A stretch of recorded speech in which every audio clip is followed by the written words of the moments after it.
Passamos agora, então, à professora Cristiana Fortini, que é doutora em Direito Administrativo pela Universidade Federal de Minas Gerais, controladora-geral do município de Belo Horizonte, foi procuradora-geral adjunta do município de Belo Horizonte, também ex-presidente do Instituto Mineiro de Direito Administrativo e diretora secretária atual do Instituto Brasileiro de Direito Administrativo. Professora adjunta da Universidade Federal de Minas Gerais, onde atua como coordenadora do Núcleo de Pesquisa e do Centro de Extensão. Membro do Conselho Editorial da revista de Interesse Público e da revista AIC, da editora Fórum. Coordenadora dos cursos de Direito Administrativo da Escola Superior da OAB em Minas Gerais. Isso já foi um resumo, professora Cristiana, e além de autora de diversas obras, artigos publicados, obras e organizações, e organização de várias obras de coletâneas que a professora Cristiana tem na área do direito administrativo. Além de uma querida amiga que, apesar de mineira, já tem um coração curitibano, não é, professora? Por favor, professora. Bom dia. Eu gostaria de cumprimentar a mesa. Doutora Ana Cláudia, muito obrigada pela apresentação. Professor Antonello, bem-vindo de novo ao Brasil. Doutora Gabriela, prazer conhecê-la. Dizer que é uma satisfação sempre retornar a Curitiba. Meus meninos, que eu tenho 2 filhos pequenos, um de 7, um de 6 anos, eu resolvi trazê-los desta vez porque eu acho que é a cidade que eles mais ouvem falar lá em casa. Então, onde você vai, mamãe? Vai para Curitiba. Onde você vai, mamãe? Vai para Curitiba. Então, só neste último mês, eu acho que eu vim, é a 3ª vez que eu venho a Curitiba, no último mês e meio, eu resolvi trazer os meninos para conhecer Curitiba, afinal de contas, né? Porque eles precisam de identificar a cidade a que eu faço referência com constância. Realmente é uma satisfação sempre estar aqui. Eu tenho amigos muito queridos aqui e, portanto, gostaria de agradecer, professor Emerson, o convite para que eu estivesse aqui mais uma vez. Queria registrar também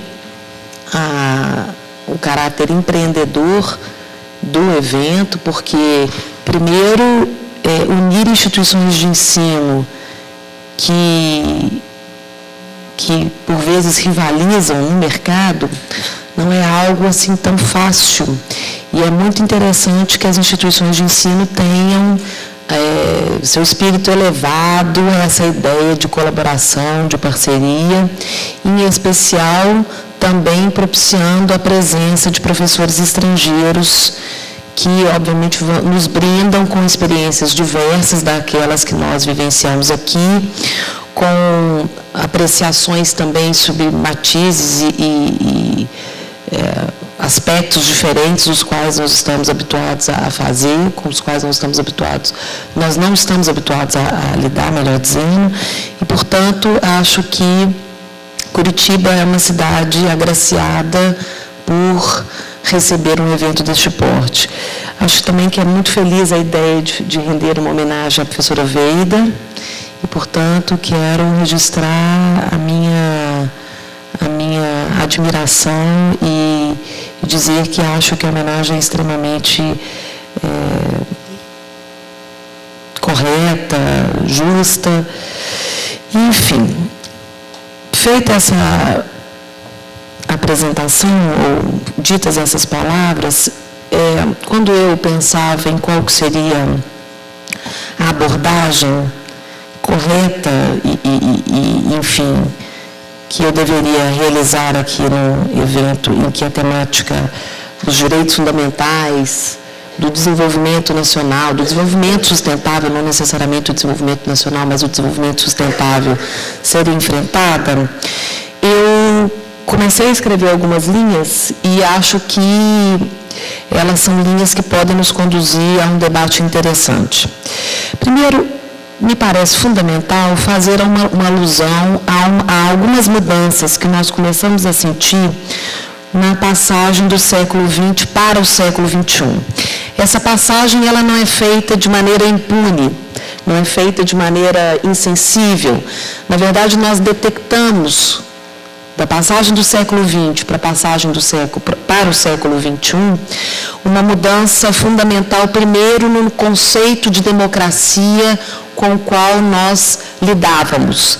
Se antes nós entendíamos que democracia era algo que se limitava apenas à observância da vontade, dos desideratos, das pretensões da maioria, e, portanto, considerarmos a democracia sob um caráter eleitoral e censitário, a mudança do século XX para o século XXI vai nos levar a buscar uma democracia sobre um outro viés.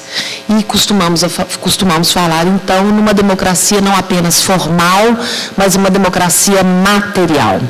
Esta democracia material que se busca, que se almeja, que é a democracia que está traduzida na Constituição de 88 e que, portanto, não se limita apenas aos aspectos de representatividade que se espera que aqueles que nós elegemos venham efetivamente a exercer, mas que busca, para além desta representatividade, um ganho de participação direta e efetiva da população na construção das decisões estatais nas suas mais variadas esferas, e, portanto, não estamos mais a falar em democracia material, em participação cidadã, em coautoria cidadã apenas no âmbito da administração pública, mas é uma noção que se espalha para os âmbitos judicial e legislativo também. Mas essa ideia de democracia, ela vai se traduzir, democracia material vai se traduzir e vai se pragmatizar em 3 linhas. Primeiro, a insuficiência da representação política e, portanto, a necessidade de que, de maneira contínua, nós, cidadãos e também o Estado, busquemos de maneira compartilhada, criar canais de interlocução, canais de comunicação, para que exista uma permeabilidade efetiva do Estado frente às aspirações, reclamações, críticas e ponderações do cidadão. Segundo, a ideia de que a vontade da minoria não pode ser iludida pela vontade da maioria e que, portanto, é sempre importante alcançar aquilo que a minoria pretende. É sempre importante trazer a minoria para o centro do debate e fazer com que as suas aspirações também sejam concretizadas. E, fundamentalmente, uma insuficiência daquilo que nós convencionamos chamar de legitimidade formal, dada a necessidade de que se supere um consenso, que já não existe mais, em torno de um voluntarismo político.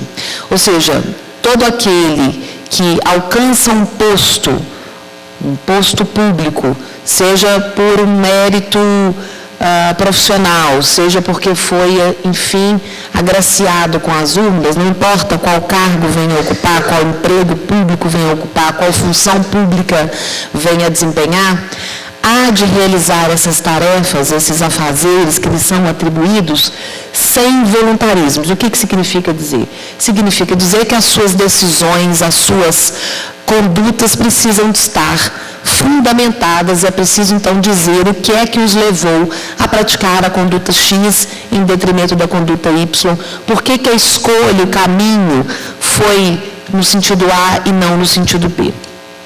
Essas são consequências de uma mudança de um conceito formal para um conceito material de democracia. Algo que também se detecta é a centralidade dos direitos fundamentais, e isso é fruto do reconhecimento da posição central do indivíduo, não apenas na ordem jurídica, mas, enfim, em especial na ordem jurídica.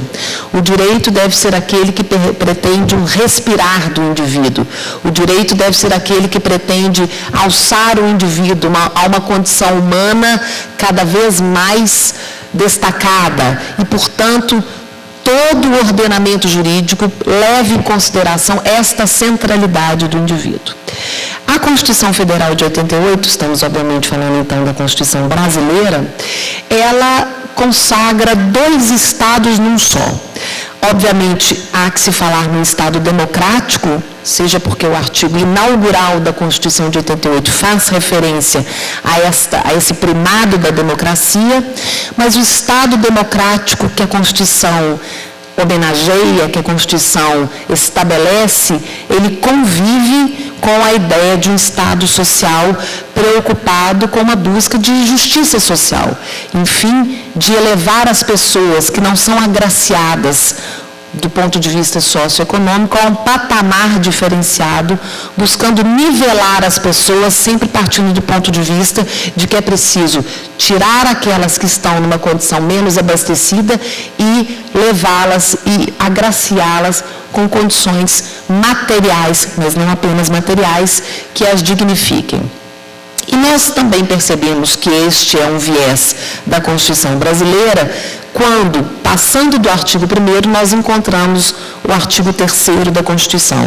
O artigo 3º da Constituição, onde se estabelecem os objetivos da República Federativa do Brasil, fala da necessidade de construção de uma sociedade livre, justa, solidária, da erradicação da pobreza, da diminuição das desigualdades, da necessidade, portanto, de que nós encontremos no Estado um ator fundamental, importantíssimo, para que estas medidas, esses objetivos estabelecidos no artigo 3º sejam encontrados. Portanto, a Constituição não é uma Constituição liberal. A nossa Constituição não é uma Constituição que desonera o Estado. Seria impossível desonerar o Estado entregando todos esses afazeres à iniciativa privada e desconsiderando, portanto, que o Estado é um elemento fundamental para que se alcance não apenas a ideia da democracia, mas fundamentalmente para que este viés social preconizado, não apenas no artigo 3º, mas no artigo 6º, no artigo 193, nos artigos que tratam de saúde, educação, previdência social, todos esses artigos fossem efetivamente concretizados. E, portanto, nós estamos falando de um Estado ao qual se reconhecem prerrogativas, poderes, ferramentas instrumentais, e se reconhecem essas prerrogativas, essas ferramentas, porque essas ferramentas são necessárias para que o Estado venha a se desincumbir do seu dever, da sua obrigação para com a população, voltada em especial para a área social. Essas ferramentas, e aqui eu me refiro a ferramentas, poderíamos falar das prerrogativas propriamente ditas, mas eu quero falar das duas formas por meio das quais o Estado poderá cumprir a missão que a Constituição a ele conferiu. Estamos a falar, primeiro, de serviços públicos.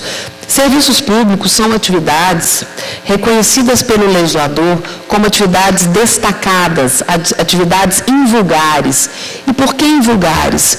Porque o legislador entende que, por meio daquelas atividades, o Estado, ou quem lhe faça às vezes, conseguirá efetivamente traduzir a ideia, concretizar a ideia da dignidade da pessoa humana. Então, o legislador elege atividades que, em princípio, não fossem essa intervenção do legislador, poderiam ser atividades entregues à iniciativa privada, sem maiores regramentos, sem maiores normatizações, e ao identificar nessas atividades um diferencial, exatamente porque elas podem ser voltadas ao cumprimento da ideia da dignidade da pessoa humana, o Estado as rotula, as consagra, as aclama como serviços públicos. E, portanto, nós não estamos falando de qualquer atividade, nós estamos falando de atividades que são emancipatórias, de atividades que são capazes efetivamente de modificar uma pirâmide socioeconômica e de levar pessoas menos agraciadas a condições mais avantajadas.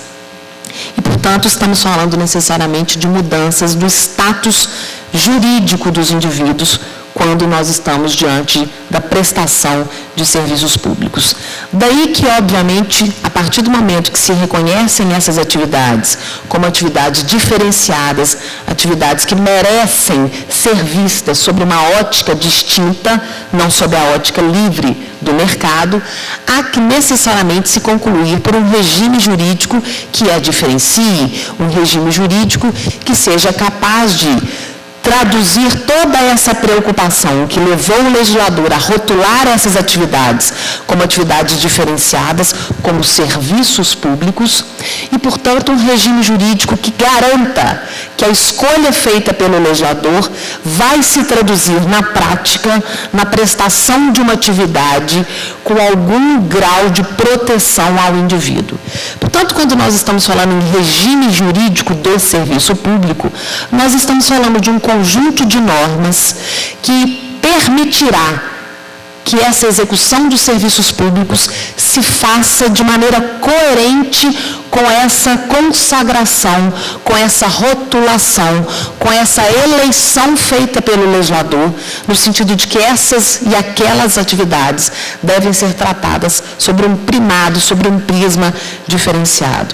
E, portanto, o regime jurídico do serviço público, ele é uma arma, e a arma que não estou querendo fazer nenhuma referência bélica, mas como algo fundamental para que se preserve efetivamente o interesse público que está por trás do serviço. E, para além de um regime jurídico diferenciado, é fundamental nós pensarmos também que o administrador público não poderá prestar o serviço público, seja diretamente, por meio das suas próprias estruturas administrativas, seja indiretamente, por meio da colaboração privada, desinteressada ou não. Então, nós estamos falando aqui, e eu estou a admitir que entidades não governamentais, entidades que nós costumamos consagrar como entidades do terceiro setor, possam realizar serviços públicos, e já escrevi sobre isso, falando especificamente do caso das organizações sociais, mas também, obviamente, admitindo a presença privada capitalista e que busca, na prestação de serviços públicos, um ganho econômico, porque, apesar de a nossa Constituição não ser uma Constituição liberal, ela admite a prestação privada na seara dos serviços públicos.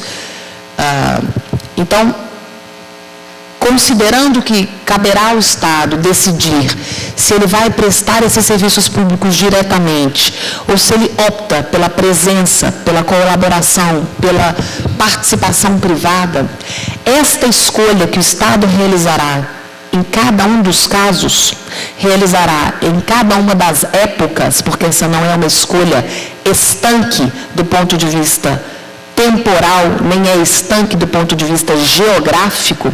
Os entes federados podem ter opções diferenciadas, e essas opções diferenciadas não permanecem intactas, elas estão sujeitas a oscilações temporais, mas essas opções têm que ser adotadas a partir de estudos que indiquem que, diante de um cenário plural de caminhos, diante de possibilidades as mais diferentes, o administrador escolheu aquele caminho por entender que aquele caminho é o caminho mais salutar.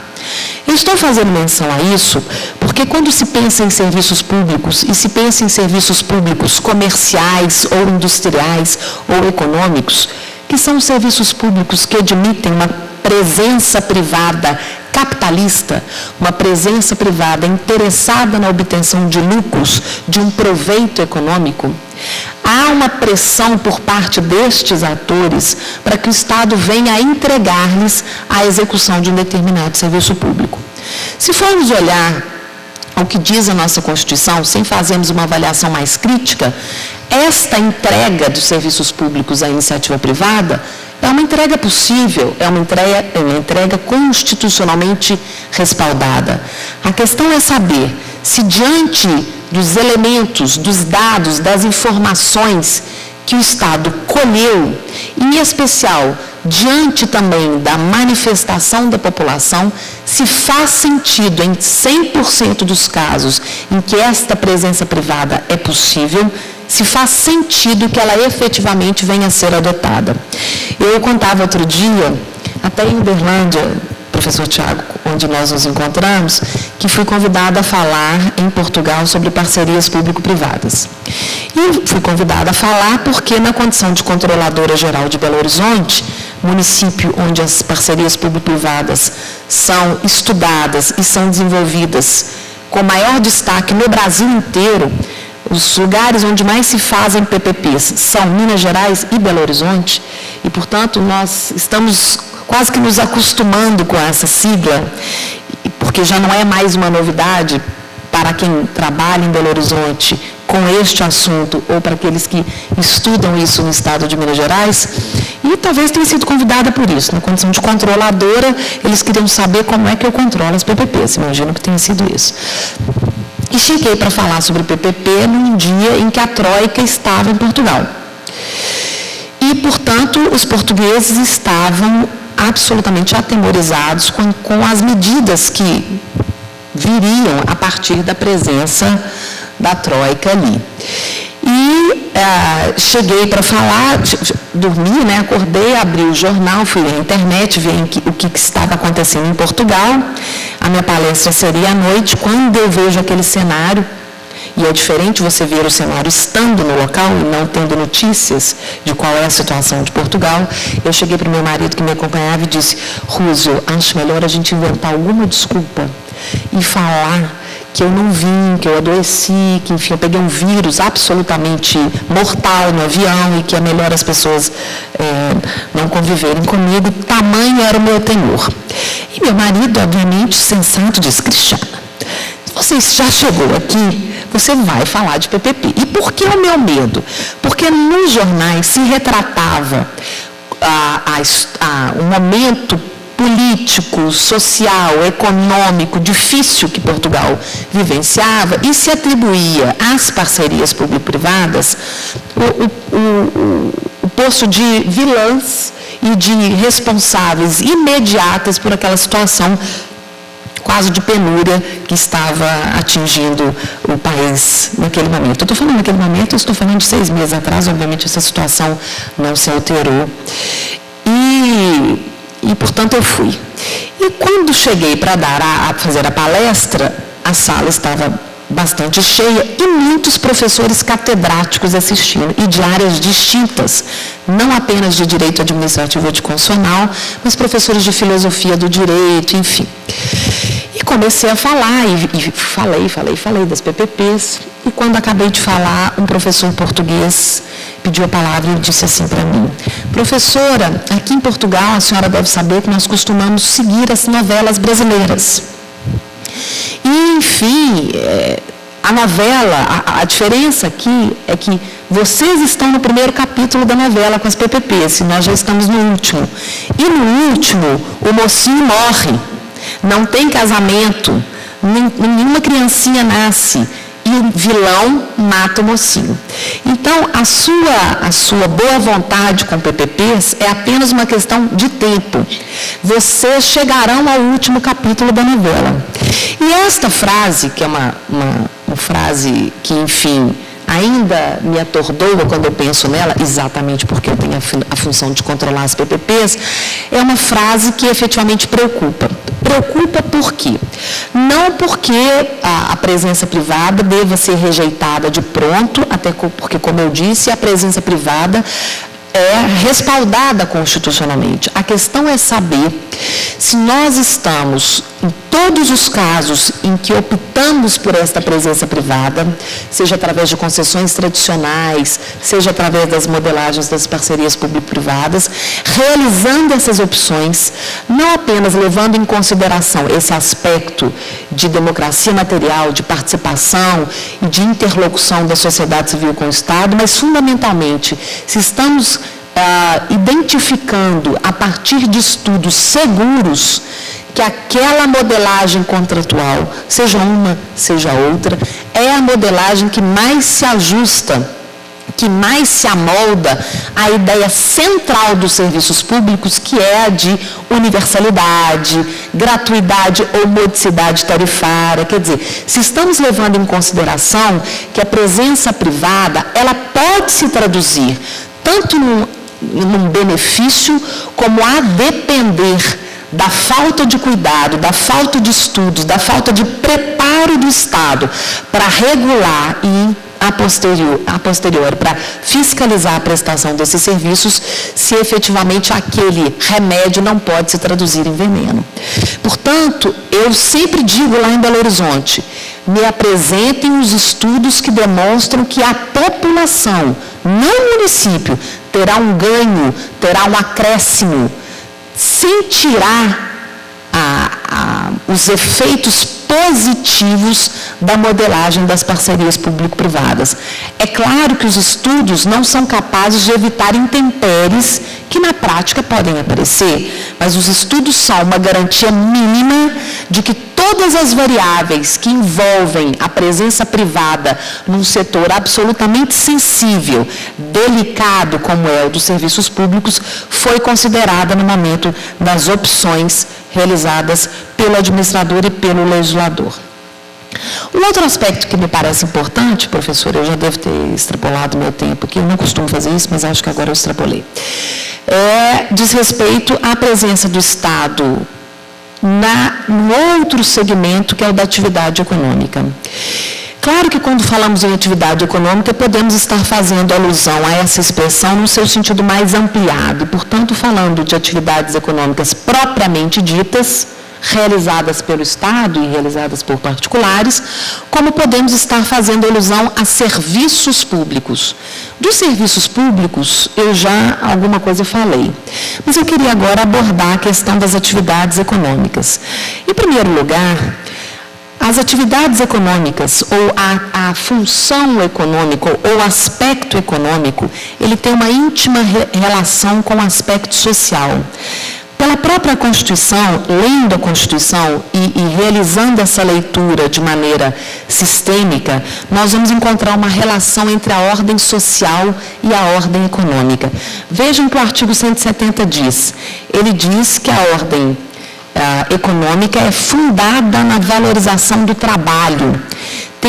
Portanto, quando pensamos em atividade econômica desempenhadas pelo Estado, esta é uma primeira premissa com a qual nós temos que lidar.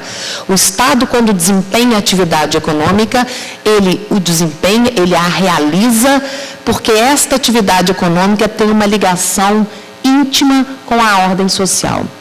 Segundo, quando pensamos na atividade econômica desempenhada pelo Estado e pensamos nessa atividade econômica do ponto de vista da regulação, do fomento, do incentivo a que os atores privados atuem da maneira X ou da maneira Y, já percebemos que o Estado o faz, que o Estado se posiciona como esse órgão indutor, como esse órgão planejador, fomentador e regulador da atividade econômica, pensando no caráter social que está por trás da atividade econômica, pensando eventualmente na condição de consumidores que os cidadãos podem ostentar, pensando na questão do emprego, da concentração de mercado, da necessidade de que uma determinada atividade venha a ser mais explorada do que outra.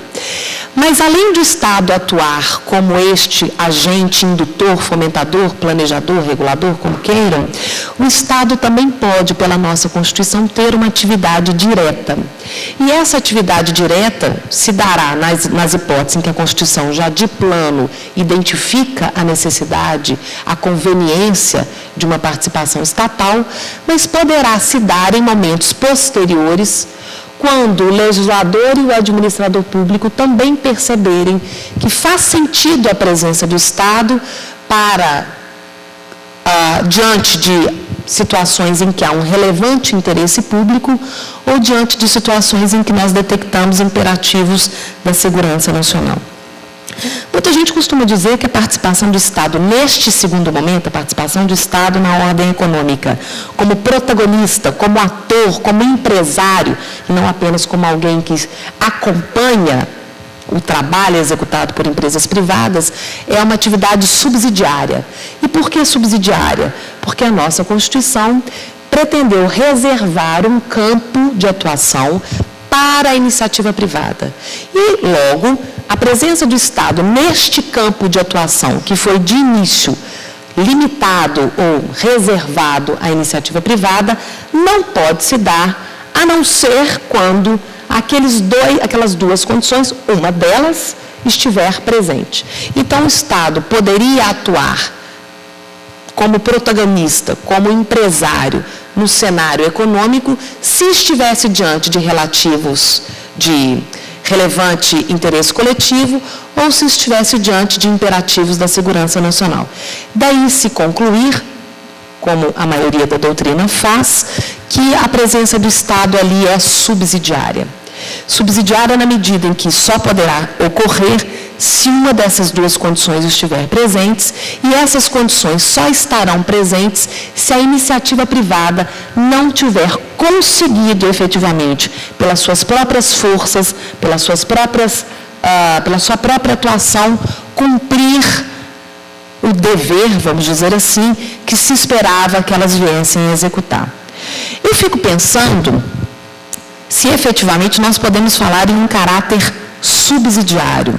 E se efetivamente nós podemos dizer que a presença do Estado ali, como um dos componentes, um dos atores, um dos participantes deste teatro chamado espaço econômico ou atividade econômica, realmente só se fará possível se a iniciativa privada não se revelar capaz de executar essas atividades a contento. Porque, por vezes, por mais que a iniciativa privada esteja presente em número satisfatório, esteja presente com a qualidade que se espera do seu comportamento e, portanto, fabrique produtos ou preste serviços, seja na quantidade, seja na qualidade esperada, a presença do Estado ainda pode ser salutar, porque ainda assim é possível detectar, por exemplo, a condição que a Constituição estabelece de relevante interesse coletivo. O relevante interesse coletivo pode se dar porque o Estado pode encontrar uma forma de produzir o produto, encontrar uma forma de prestar o serviço, mais consentânea a ideias de desenvolvimento nacional sustentável, do que aquilo que a iniciativa privada poderia realizar. Portanto, não me parece correto dizer que o Estado só pode estar presente numa dada esfera econômica como ator, como membro, como alguém que efetivamente produzirá produtos para comercializá-los e prestará serviços, obviamente não públicos, prestará serviços sem essa rotulação, sem essa consagração, mesmo que nós tenhamos uma iniciativa privada capaz de, em princípio, sanar e suprir a demanda da população. Porque o Estado tem compromissos que estão previstos na ordem jurídica, que não são compromissos com os quais a iniciativa privada também se detenha, ou compromissos que atinjam a iniciativa privada. E, portanto, me parece que, tendo em vista esse conceito, essa condição fluida que a Constituição estabelece, de relevante interesse coletivo, seja possível construir a ideia de que o Estado pode sim se fazer presente do ponto de vista econômico, sempre que ele entender que o desenvolvimento nacional que se espera, o desenvolvimento nacional que se almeja, que é o desenvolvimento nacional com sustentabilidade, não esteja sendo perseguido, ou ao menos não esteja sendo concretizado pela presença da iniciativa privada. Portanto, o Estado, ele tem duas grandes linhas de atuação quando se trata de alcançar a centralidade dos direitos fundamentais e de alcançar a centralidade do desenvolvimento nacional sustentável, que é um direito fundamental.